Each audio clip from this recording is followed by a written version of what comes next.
Professeur Kherdine Chitibi, bonjour. Bonjour. Vous êtes chef de service urologie au niveau du CHU d'Annaba. Oui. C'est un plaisir, professeur. Plaisir partagé. Professeur, le mois de novembre, un mois dédié à la lutte et à la sensibilisation contre le cancer de la prostate. Oui, effectivement. Professeur, le cancer de la prostate, il prend de l'ampleur dans notre société et il touche l'homme. Professeur, d'abord, qu'est-ce qu'un cancer de la prostate? Oui, je pense que votre question, elle est pertinente dans le sens où on va évoquer un cancer vedette. Parce que c'est un cancer qui est très fréquent et c'est un cancer, ce n'est pas pour choquer les gens, mais il est mortel. Parce qu'on ne le prend pas en charge à un moment donné et à tout. Parfait. Professeur, quelle est la prévalence de ce cancer dans notre société? Tout simplement, et malheureusement, il représente le premier cancer urologique de l'homme. Et en Algérie, il occupe la 4e place après le cancer du sein, le cancer du côlon. Et là, c'est quelque chose qui pose un vrai problème de santé publique. Et ça impose tout l'intérêt qu'on doit lui accorder pour pouvoir le gérer d'une manière assez rationnelle. Professeur Chitibi, c'est à partir de quel âge on doit s'inquiéter, on doit faire attention? À partir de quel âge l'homme commence à être touché par commence à avoir des problèmes de prostate? Ça a été scientifiquement prouvé parce que aujourd'hui, dans les recommandations internationales, on recommande de faire le diagnostic à partir de 50 ans. Majoritairement, c'est ça, mais exceptionnellement, chez des familles qui sont porteurs de cancer de prostate chez l'homme, de cancer du sein chez la femme, là, donc, il faut vraiment le faire avant 50 ans, avant 45 ans, avant même donc 40 ans. Parce que là, on est face à un cancer qui est prévisible, qui se manifeste d'une manière plus précoce et qui est, dans la majorité des cas, plus agressive. C'est toute la particularité de cette notion d'âge. Parfait. Professeur, finalement, c'est un organe noble. La prostate. Oui. Vous allez nous montrer? Oui. Nous, on le définit comme un organe sexuel secondaire. Il est très déterminant pour la fertilité de l'homme. Mais le plus important, c'est que à travers cet organe passe le canal des urines. Donc, tout changement dans la morphologie, dans le fonctionnement de cet organe va retentir d'une manière directe ou indirecte sur la qualité de la miction. Et sur le plan donc de la fertilité, c'est aussi un organe où va couler aussi les spermatozoïdes, le liquide séminal. Et donc, il est déterminant pour la fertilité. Donc, on peut imaginer simplement et rapidement à quel point la pathologie, le trouble du fonctionnement de cet organe peut altérer déjà la miction comme fonction noble et la fertilité aussi comme fonction noble. C'est un organe bien confiné dans le pelvis, il pèse 20-25 grammes et il est situé directement sur la vessie, ce qui explique aussi que toute augmentation dans le volume va retentir sur la fonction de la vessie, sur la fonction donc de la miction.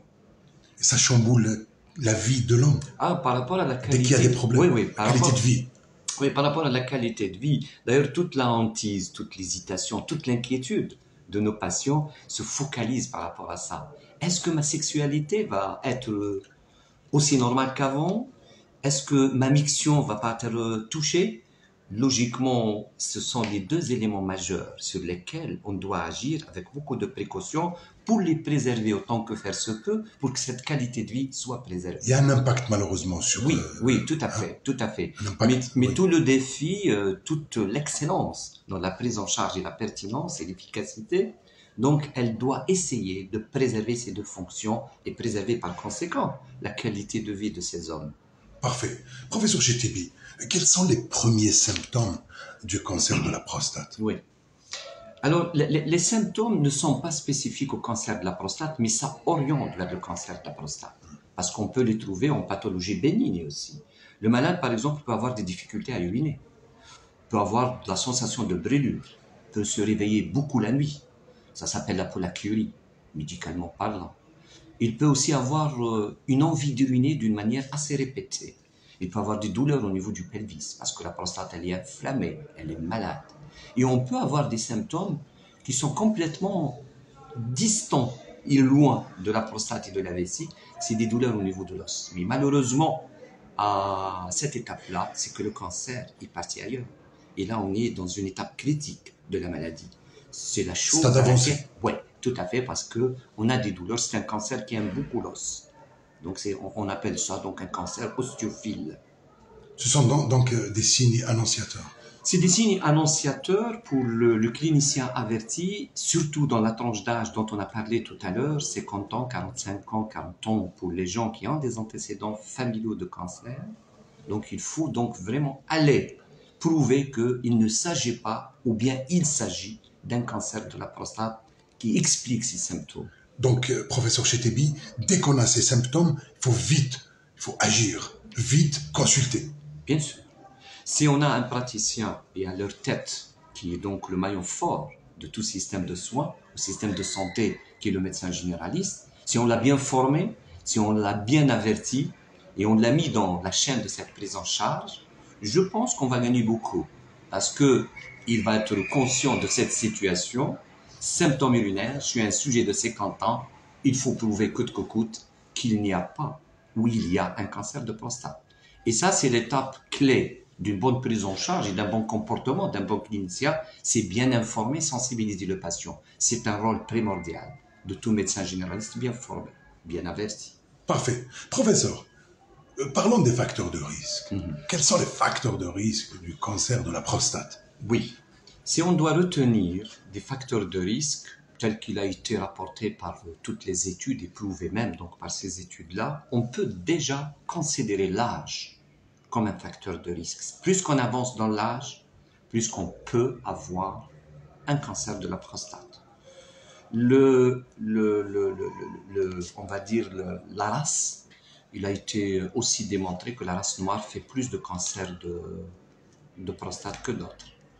Et le contexte familial, ça on doit toujours insister. La génétique, vous voulez dire? On va dire la génétique, oui. Parce qu'aujourd'hui on s'intéresse beaucoup à cet aspect génétique. C'est ce qui nous ramène aussi vers ce qu'on appelle aujourd'hui la médecine personnalisée. C'est-à-dire celui qui a donc des facteurs génétiques qui vont favoriser le développement donc d'un tel ou tel cancer, je pense que c'est des malades qu'on doit diagnostiquer avant, d'autres manières pour prouver que génétiquement donc s'il y est, et certainement le traitement il est différent, et il est différent le traitement. On ne les traite pas de la même manière. Parce que généralement, c'est des cancers plus agressifs et c'est des cancers potentiellement qui ne répondent pas au traitement conventionnel. Donc, on va les traiter à part. C'est même donc la définition et le domaine de la médecine de précision ou médecine personnalisée. Parfait. D'autres facteurs de risque, professeur? Les autres facteurs de risque, on a beaucoup parlé de l'alimentation, on a parlé des facteurs toxiques. Ça, c'est toujours à l'étude, mais c'est toujours donc bien prouvé dans le contexte de certains patients. Le tabac, l'abus du tabac, l'abus de l'alcool, l'abus des graisses animales, le mode de vie, le stress. Le stress. Qui peut donc désorganiser tout le fonctionnement des cellules normales. Lorsqu'on a ce stress, ce ressenti dans notre mental, donc il retentit et sur les organes, sur le fonctionnement de la cellule, qui peut échapper au contrôle d'organisme. C'est celle-ci la cellule maligne, c'est celle-ci la cellule cancéreuse. Le stress, donc, tue, il détruit le corps humain. Et il réveille des cancers qui sont dormants. Ah, il réveille des cancers. Et le réveil, il les booste même. Voilà. Parfait. Professeur Chetebi, maintenant, parlons du traitement. Le traitement, comment agir devant devant un cas de cancer de la prostate. La première étape, parlez-nous de ces étapes, des différentes étapes de traitement. Si vous permettez, avant d'aller à l'étape du traitement, j'aimerais bien aussi rassurer les gens pour dire que le diagnostic, il est simple. Si on veut aller faire un diagnostic du cancer de la prostate, ça s'appuie sur 2 éléments pour passer donc à la biopsie. C'est très très simple parce qu'on va faire un dosage d'un élément donc biologique produit par la prostate qu'on appelle le PSA. C'est l'antigène spécifique de la prostate. C'est un dosage simple de la prostate, du PSA à travers un prélèvement sanguin. Ça prend un quart d'heure à 20 minutes pour avoir donc des résultats maintenant sur des automates disponibles. Ensuite, il y a le toucher rectal. Le toucher rectal, entre des mains entraînées, il peut donc prouver et ne pas prouver, c'est-à-dire que ce soit dans le sens négatif, dans le sens positif du diagnostic, qu'il y a ou il n'y a pas un cancer, dans parfois 80% des cas, grâce au toucher rectal. Parce qu'il se trouve que ce cancer se développe d'une manière dominante sur la partie périphérique de la prostate, la partie accessible à travers donc le rectum. Donc c'est à partir de ce doigt-là qu'on peut donc évoquer déjà, ou on va dire simplifier les choses et dire que probablement il n'existe pas un cancer de prostate en faisant donc un toucher rectal. Parfait. Voilà. Parfait. Et à partir de là, on va dire il y a ou il n'y a pas indication d'une biopsie de la prostate. La biopsie, donc, elle va prouver histologiquement, c'est sous le verdict, on va dire, du microscope, et on va dire il n'y a pas un cancer. À cette étape-là, on est vraiment plus orienté encore. Parce qu'on ne va pas parler d'un seul cancer de prostate, mais on va parler de plusieurs cancers de la prostate. Je m'explique. À cette étape-là du diagnostic histopathologique, diagnostic anapathe, on va dire, est-ce qu'on est face à un cancer qui est gentil ou un cancer qui est agressif. Donc, tout l'intérêt du dépistage, c'est de détecter les cancers agressifs. Sur le plan thérapeutique, maintenant, je reviens vite sur ce volet, une fois qu'on arrive à démystifier cette problématique du gentil au plus agressif, dans le traitement, l'éventail il est très très large. C'est en fonction de l'étape de ce diagnostic. On peut trouver des cancers très gentils, on n'aura pas besoin de les traiter, juste de les surveiller. Et ça s'appelle une surveillance active. D'accord. Et elle est équivalente, ça a été prouvé aussi, elle est équivalente au traitement actif. C'est-à-dire, au lieu d'aller faire une radiothérapie, d'enlever une prostate, on obtient le même résultat si on surveille sur 20 ans et 25 ans. C'est quelque chose de formidable. Parfait. Si on est face à un cancer qui est agressif, donc on a une lecture pronostique, on sait qu'il va évoluer, on sait si on ne va pas le traiter, il va tuer dans 5 ans, dans 15 ans. Il va se propager. Et le malade, il est plus jeune. Oui. Donc il a on va dire, une espérance de vie supérieure à 10 ans, comme il est arrêté dans les normes, on va dire, des recommandations. Et à ce moment-là, on propose au malade un traitement dit actif et un traitement qui est curateur.